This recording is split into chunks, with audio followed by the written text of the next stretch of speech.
Remember I told you earlier that Trump boosters, the big Trump boosters, are eventually going to escape? Trump boosters that have signaled that they didn't like what Trump was doing with the immigrant stuff, with the mass deportations and whatnot, are basically highlighting their discontent. Well, let's take a look at Joe Rogan. We haven't tuned into Joe Rogan for a minute. Let's take a look. The Joe Rogan Experience. We were talking about the Epstein releases, like, before we got started. Like... Yeah. First of all, the photo dump and the emails, it's fucking nuts. But it's also they're doing it so slowly. Mm-hmm. Like, you guys have had this stuff for a year. Like, we were promised multiple times, it's coming, it's coming. Doesn't it seem like you could just throw all that into AI at this stage of the game? Yes. And just redact the names of the victims and let's go? Yeah. I love Ape Brain, dude. Ape Brain is so awesome. Ape Brain is so awesome. Yeah, just throw it into AI, bro. Yeah, they did do that, I think. And that's part of the reason why there's so many. At the end of the day, even if you were to put it through the AI machine, if Donald Trump is all over this thing and the AI machine is basically saying like, oh, we got to redact all the Trump parts of this. It's what you're describing is what happened. It also was redacting not just Donald Trump, but also numerous other people that are very much high profile individuals. Yeah, of course. It seems like that would take 5 minutes. I mean, it feels like, you can't help but feel like the administration is just like watching their back, and that's why it's happening.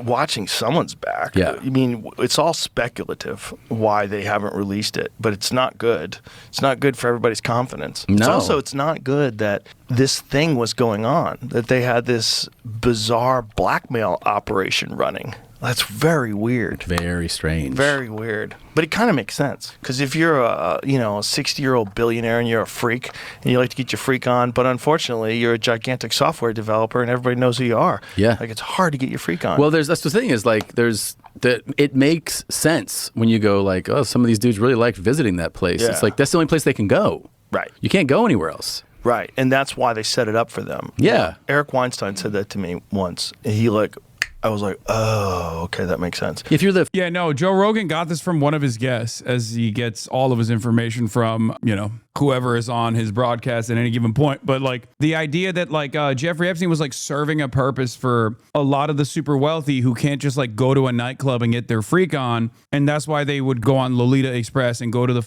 Little St. James Island. Now, I'm going to be as charitable as possible to the ape man here and say that he's not saying this as a positive. I think he's saying like, it's bad that this is happening. I suspect that he now thinks it's bad that this was happening. All the wealthy elites, which Joe probably is a part of at this point. I do think he's a part of. It's bad that they're going to a island. Former president of the United States, you can't go to a nightclub. Yeah, he said, I think there are people out there that provide experiences for certain people that have a hunger for them. Yeah. I was like, of course.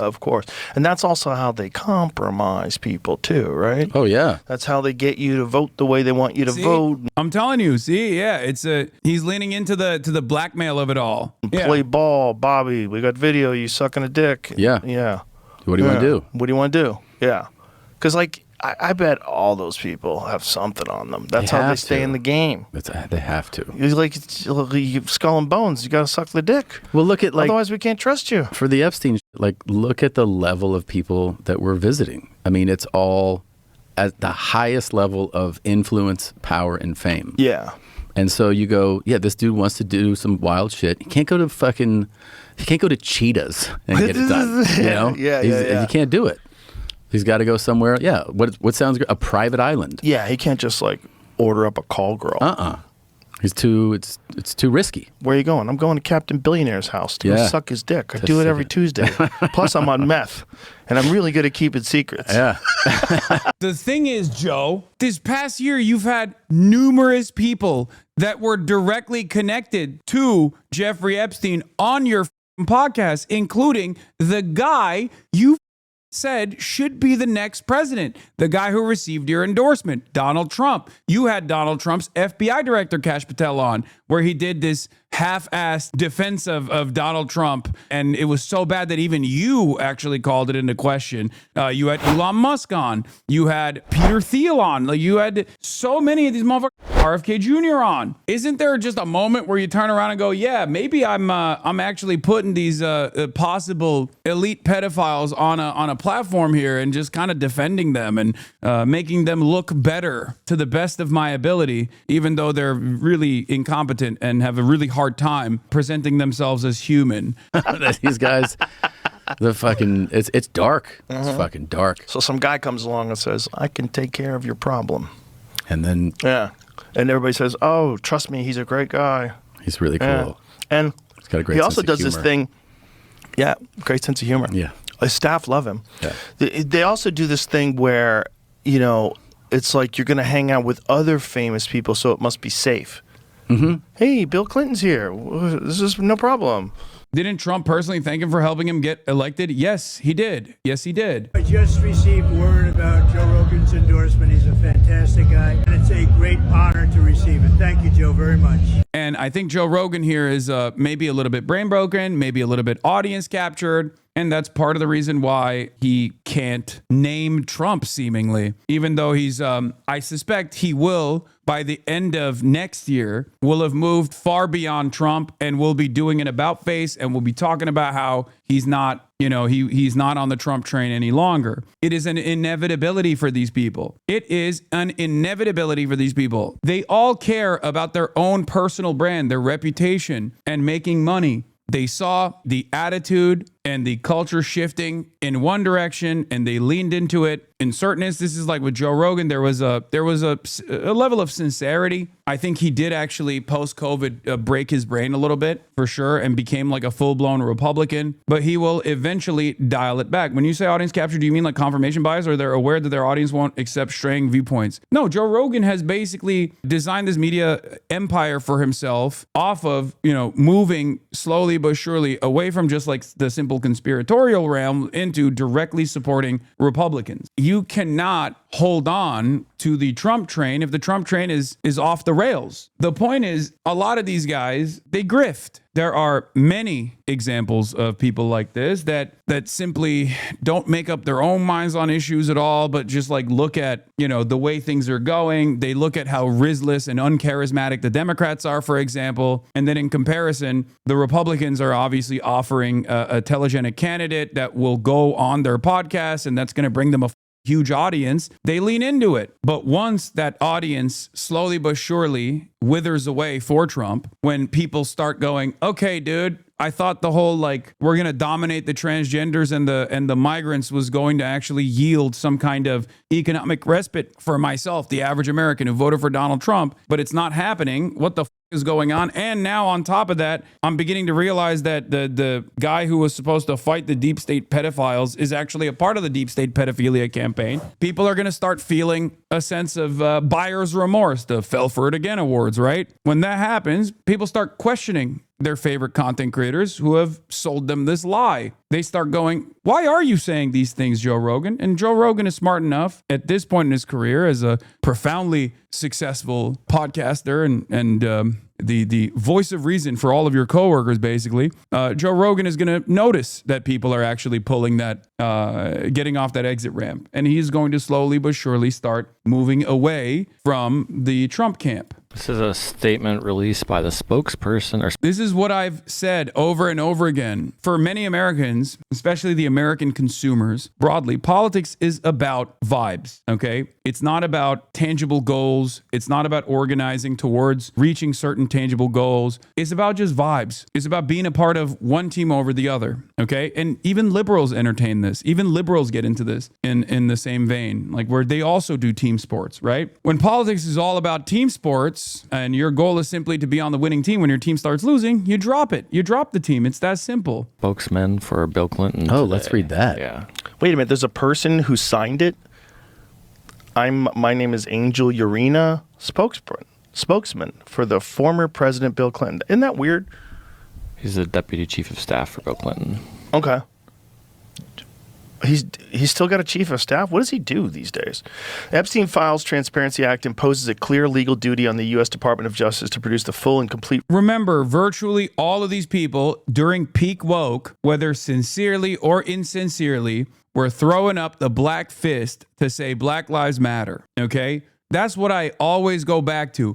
Every single one of the supposedly apolitical guys that boosted Donald Trump, from Aiden Ross to XQC to all these other motherfuckers that literally directly played a role in Donald Trump getting elected to be president, they all did the Black Lives Matter posts in 2020. They were like, oh my God, I'm with you all the way. So much so that they couldn't even believe it. Like, they couldn't even believe that they actually had said those things. They were being reverse canceled by their audiences. Like, Aiden Ross was being canceled by his audience for being pro BLM a couple months prior. XQC even forgot that he had actually done a pro BLM post and literally said it was fake, only to realize, no, he actually had done it, because it wasn't sincere. Okay. It was never sincere. It was simply just the meta. Okay. It was just the meta, which is why I think it's always projection whenever people like that turn around and say, I'm a grifter, when my positions have not,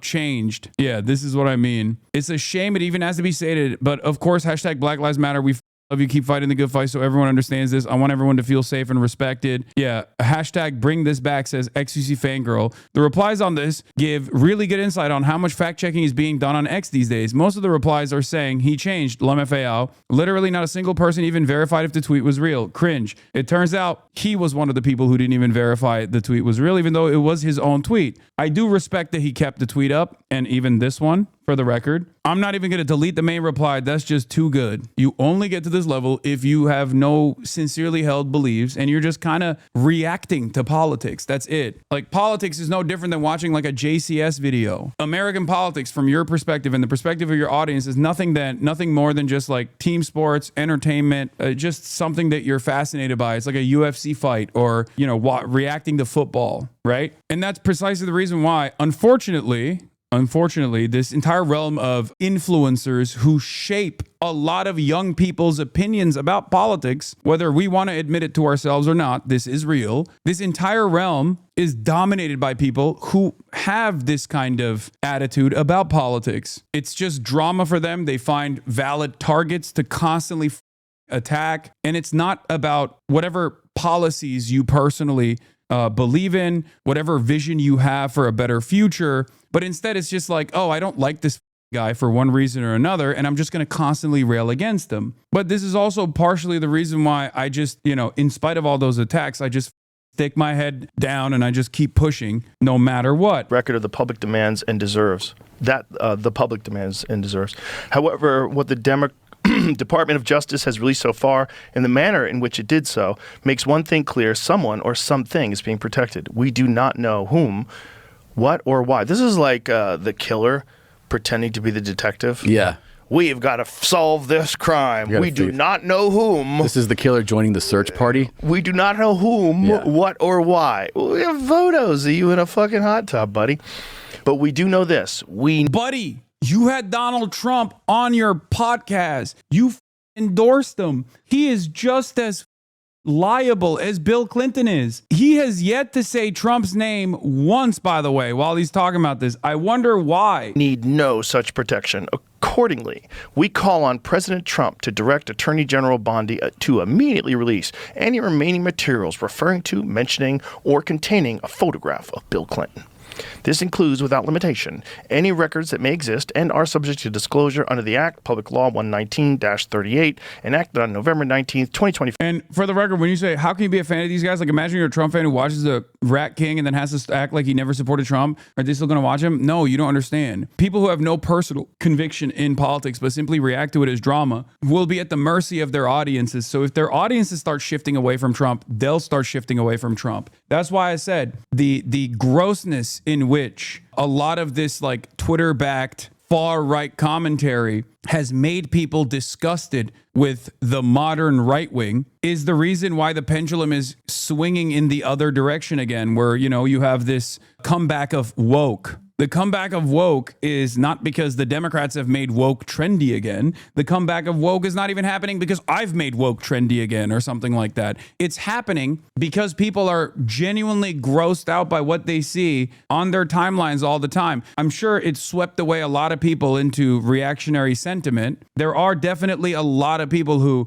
saw all the Nazi and we're like, you know what? This is kind of edgy. This is more in line with my worldview. But there are plenty more people in the margins or in the middle that look at this stuff and go, the vibes are on that side. I don't want any part of this. I don't want to do anything with this. This is gross. I'm out. And when that happens, when the entirety of the right is basically crying like whiny little babies over and over and over and over again, of course people are going to inevitably pull the ripcord. They're going to be like, oh God, you're gross. You're loser, you're crying about, the white race being under fire. I'm a white guy. I don't even understand what the you're talking about. Talk about the grocery prices. Shut the up about this. 5, including grand jury transcripts, interview notes, photographs, and findings by this means a deal was made. Mm-hmm. So if you have a press release like that means the call went well. Yeah. You got a deal in. Whew, we're good. We are good. All we have to do is let him run for a third term. And we're fine. Look. He's Dude, Clinton chilling in that hot tub too. Hey, I would chill in a hot tub too. It feels nice. Yeah, it feels nice, but it's just like what's the big deal? You're chilling in a hot tub. If I went to your house and you had a hot tub, like, let's all get in the hot tub. I get in there. Come on take over. A picture of me. I'm like, dude, I don't even know her. Yeah. Why'd you do that? I don't know. I didn't know how old she was. And you got cameras up all over your house. Yeah. He knew what he was doing. Oh, yeah. Probably watching people do coke in the bathroom. You got cameras of that. They were probably doing all kinds of shit. He was compromising a lot of people. Mm-hmm. And made a shit ton of money doing it. God damn, he sure did. Boy, that's what's really weird. Like, he got gifted. Do you really think that any of these right-wing audiences will snap out of it and move to the left? Because to be honest, I think it's way more likely they're pushed further right. I think there will be a lot of people that are pushed further to the right, but there will be some who actually snap back to reality. And yes, they will eventually. No, don't say no. You can't automatically assume that all of these people are eventually going to do a full right-wing tilt and go further and further into the realm of like, anti-Jewish conspiracy, stuff like that. Like I've said, part of it is because in spite of my best attempts at pulling people back to reality, there is a major market out there with a ton of apolitical centrist content creators who played a formative role in undermining every single leftist, every single person that is to the left of the Democratic Party who was critical of the Democratic Party. Joe, just admit this administration conned you, bro. Jeffrey Epstein didn't kill himself. Kash Patel needs to be in prison for lying under oath. Just here to call your ass out on zero pushback to these clowns when you had them on your show. See? 100%. Oh, look, another Epstein video with no mentions of Trump. Only Bill. Only the 100th time this year. I'm sure eventually, unless he is like fully brain broken by I'm a Christian and I'm actually fully right wing, Joe will eventually turn on Trump. It's not there yet, it seems, but it will happen.